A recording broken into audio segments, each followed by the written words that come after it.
Thank you so much for joining us this afternoon.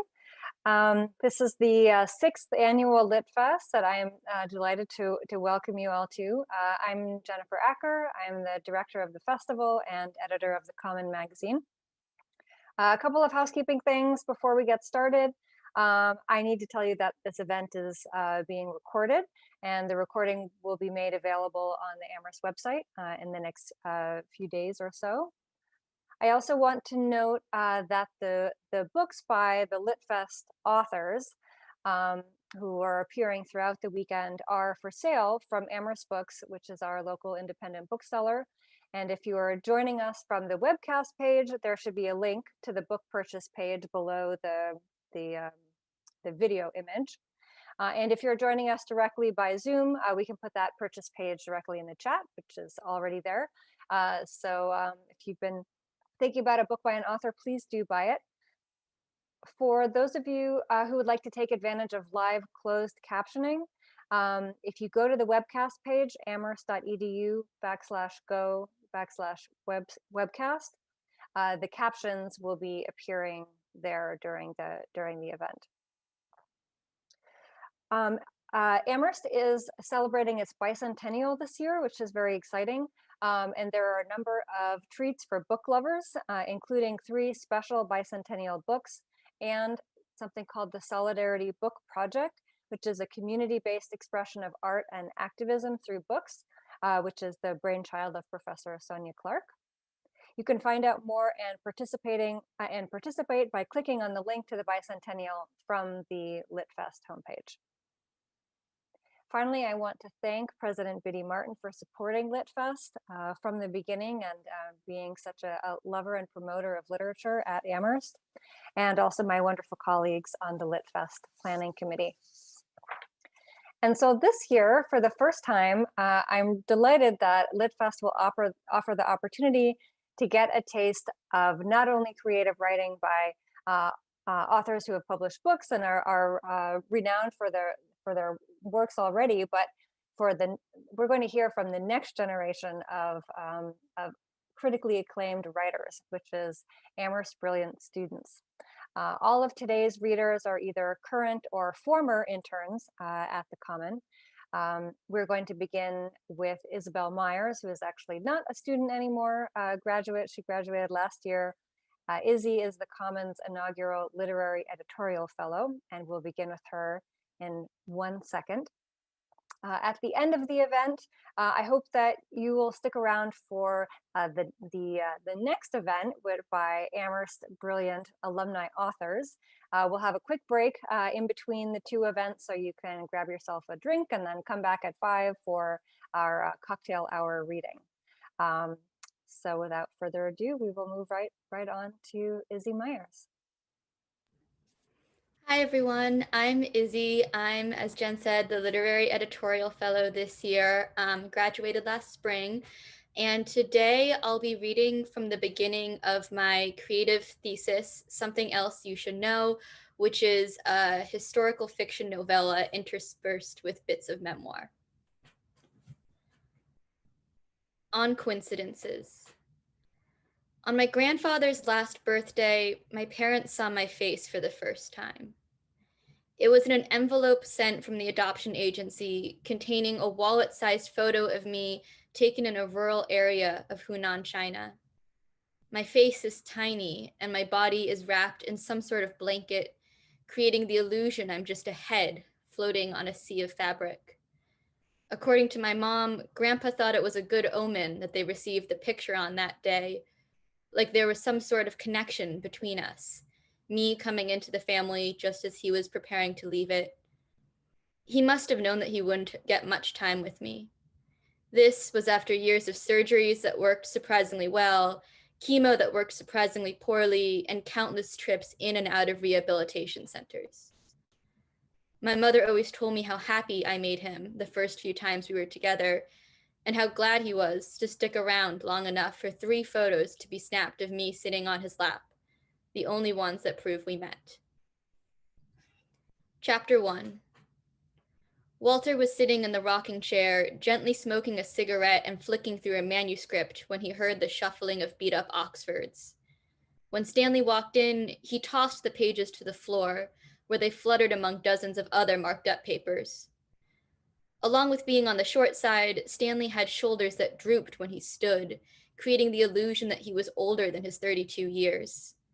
His mousy brown hair was flattened on one side, and Walter wondered if he had worn the ancient felt hat that he had been vowing to replace for years. Well, someone's back late. Did the company party go better than you expected? Stanley went to the kitchen to pour himself a glass of water before returning to the living room.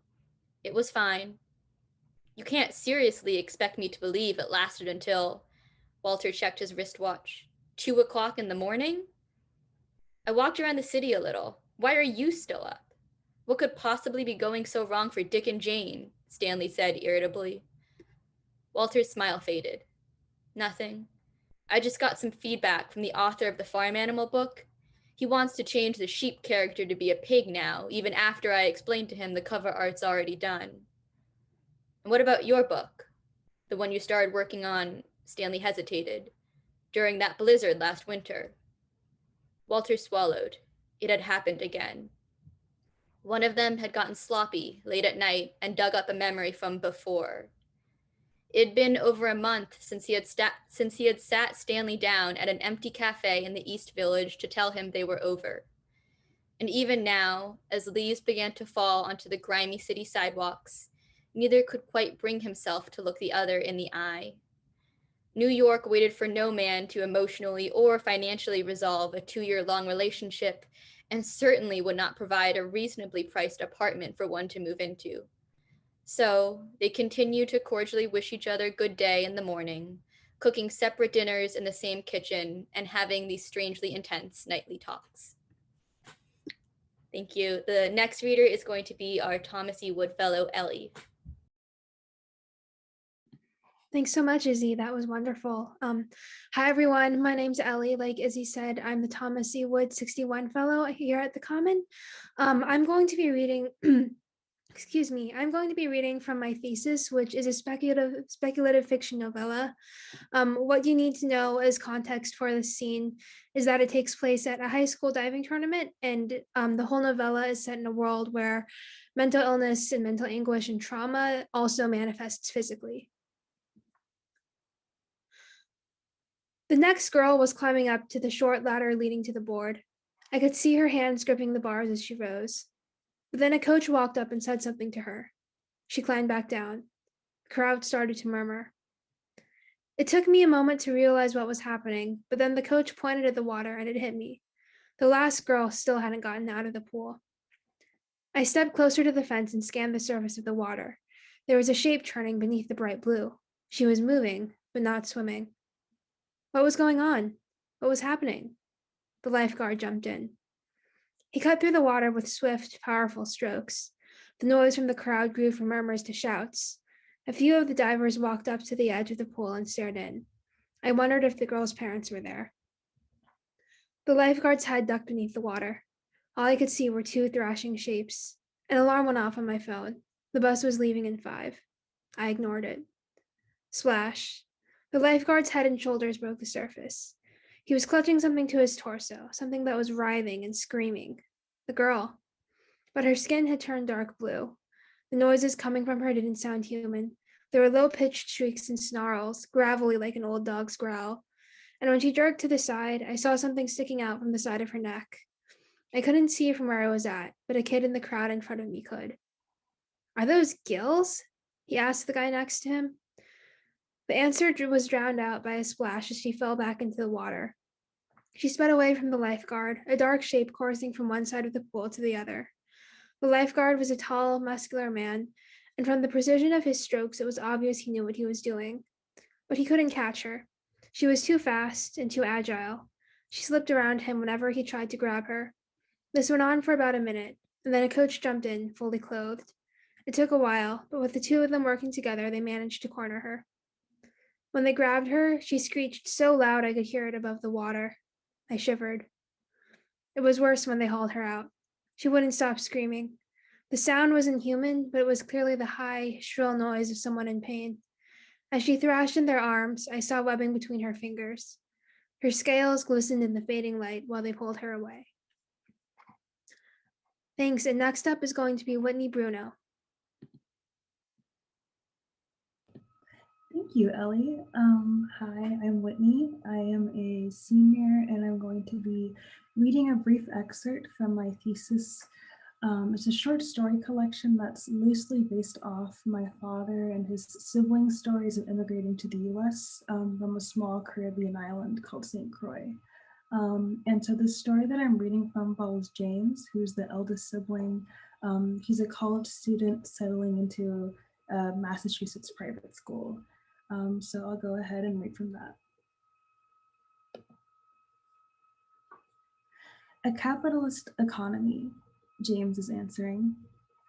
Just outside, from where he can spot through the window and in his periphery, his eyes catch on a red-orange tree that borders the immigration office.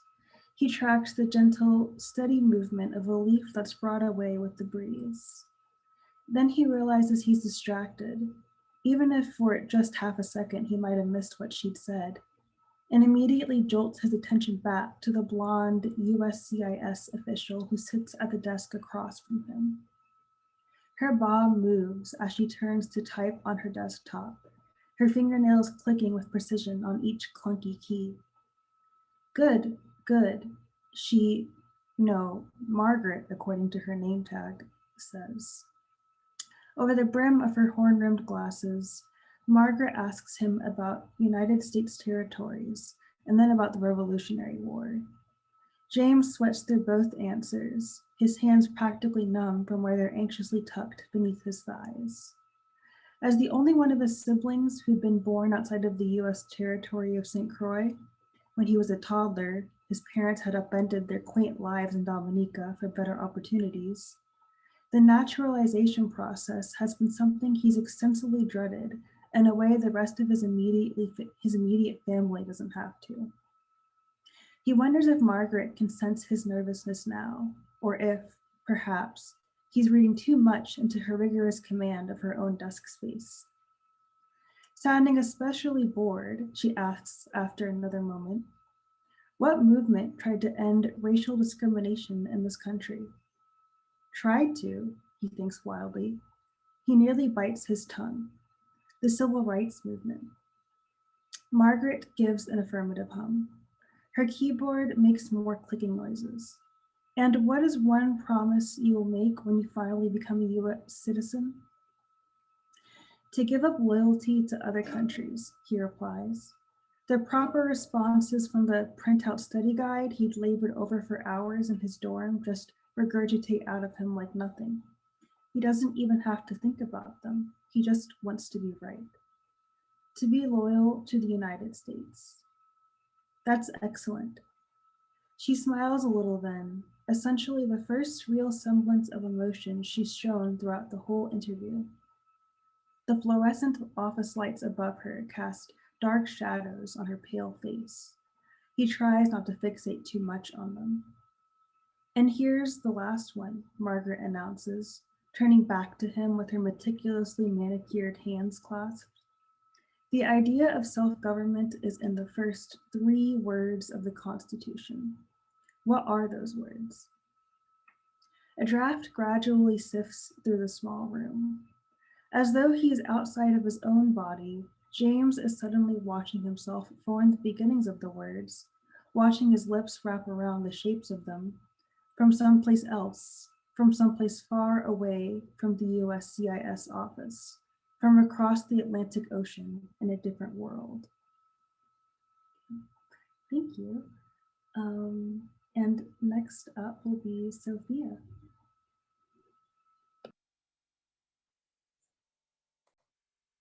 Thank you, Whitney. I am Sofia, junior editorial assistant with The Common, and I will be reading from a sequence of poems that was published by The Common as a poetic dispatch from Amherst. Homily, Hemiola. The upper air is slight, full of sounds, rising and falling like gnats in the warm wind. They catch the unsustaining offshoots of the setting sun. Stasis, a false presumption, dispatched. These wafts, imperceptible by the extant senses, disappear when we look for them. Just as the Andromeda galaxy spinning towards us fades into a cloud when we search for its guiltless face. A cosmic pileup, 4 billion years to live. A quiet fear grows in me like a seedling. Time in Amherst moves too slow, too fast, at an odd angle like light caught in a mirror. Clocks tap hemiolas against earthly rhythms. Sometimes a deep beat in a distant room reverberates with no context, a sacrificial ritual moving closer and closer, like our own valediction to this place. Did its gold leaf crumble? Did the oil run out, leaving gaping doors and apertures? Uncanny valley, but for place, not person. I think I got it too good. 7 o'clock in the evening, looking out to the plush upholstery of the woods to the south, white spring beds and carpeted hallways. Is someone going to take this away like an unfinished dinner plate in a polite household? Moreover, I know I will leave different than I came in, but I don't know in what way. Like going under a timber truss bridge, some unknown evolution taking place, pebbles and macroinvertebrates passing through a stream, bold, naked, altered but unawares, save that they passed, the cold torrent rushing their bodies. So will I, wade among the pine needles, savor the mulch smell, as the distant drum gets closer yet, gulping the saturated air from heavy skies. Thank you, and up next is Eliza.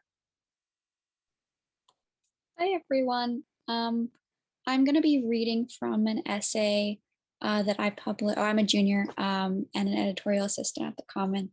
And I'm going to be reading from an essay that was published in the Common this summer called As I Live and Breathe. And it's centered really around two locations. One is MD Anderson Cancer Center. And that's where my mother's student, Sydney, died a couple of years ago.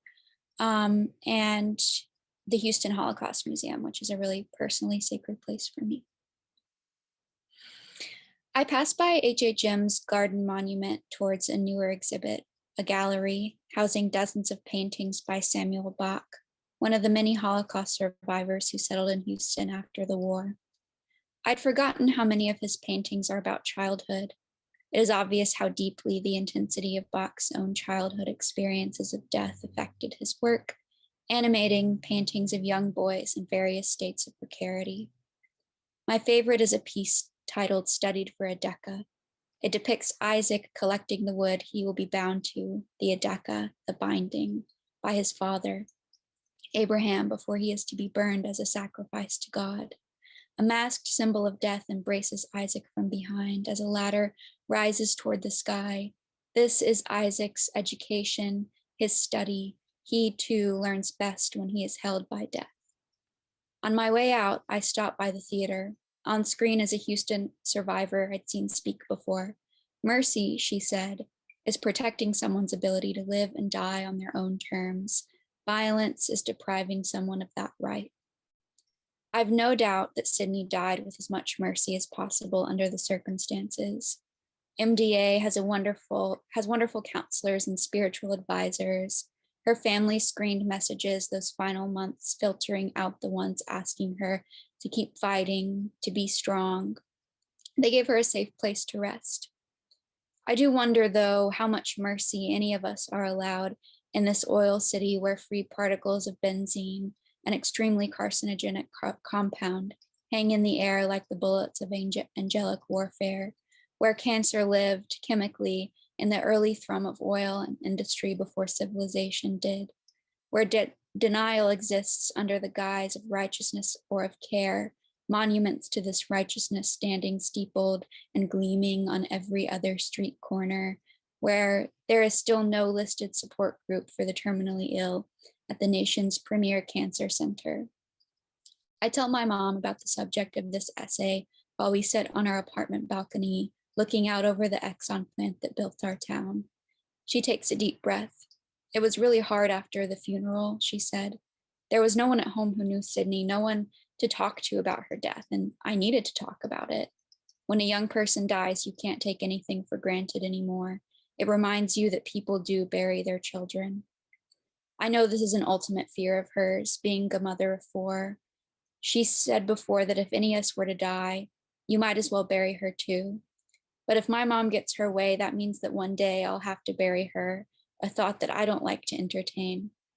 But still I ask her, what do you want to happen? When you die, I mean. We talk for I don't know how long about her evolving spirituality and my more stagnant beliefs, about quality of life and the point at which she would prefer to cease medical treatment. We also talk about how hard this conversation is, how terrifying it is to acknowledge in the clear way, not that oh yeah way, that all security in living is illusory. My mom's greatest confrontation with this fact was the death of her brother, Anthony, a young Navyman who died in a car accident when I was baby. We cry, grieving for ourselves, for Anthony, and for Sydney, a small mercy. And next up is Olive. Hi, my name is Olive. I am a sophomore and I'm also an editorial assistant at the Common. And I am going to be reading from an essay that is forthcoming that I've been working on the side of my intern work. It's called On Accumulation, and it's about reading the book Housekeeping. By the time I got to Marilyn Robinson in the middle of August, we were packing weekend bags, and I read Housekeeping from the window seat of a friend's house in upstate New York. The place had wide windows in the main room and all the nicest pieces from the IKEA catalog. I lay in a patch of sun, halfway immersed in the damp, dark world of Robinson's finger bone, but breathing the deep green and deeply familiar air of the mountains. My mother sits on a bench by the side of a riverbed in an old photo taped to the wall of my childhood bedroom. She's looking up at my father, who's behind the camera, smiling. They were young when they first went up to the Catskills, first for weekends in the rundown Valley View Hotel and later to a small cabin they bought just down the road in the town of Olivria. The house was yellow, with lavender shutters, a rusted swing set, and mossy stepping stones on the lawn, and just beyond the clearing there was forest, thick and beautiful and divided by branches of the Esopus Creek. In one of my most vivid memories of being in that house, I'm 10 and standing barefoot at the edge of one of those branches with my hiking boots in one hand. It's a freezing winter afternoon and I'm gathering the courage to wade back through the stream because the roots on the trunk I'd crossed earlier are too thick on my side to climb. The sun has begun to set behind the bare trees, and beyond a bend upstream, I see smoke rising from our metal chimney. I wonder if I'll make it back before dark, and think for a moment it might be okay to stay by the stream, to sleep on a pile of leaves left over from the fall and listen to the river work its way over the rocks and all the way back to Brooklyn. Then the wind blows, and I run. There's a scene in Housekeeping where Ruthie and her younger sister Lucille spend a night outdoors in the forest. They leave the house during the day, prepared with fishing supplies, thick boots, and bagged sandwiches, but wind up too far in the woods to turn back when night comes. They lie side by side, silent and listening to the forest and lake settle around them. And then early in the morning, they follow the water and the railroad tracks back towards their house. Their Aunt Sylvie waits for them outside, reading National Geographic like nothing has happened. She makes them brimstone tea. It's their first moment of transience, where a boundary between inside and outside, house and world, care and deep, sheer solitude falls away. The quote I keep on my wall with the photos, written in purple pen and stuck in my head most of the time, comes just after. Loneliness is an absolute discovery. Thank you.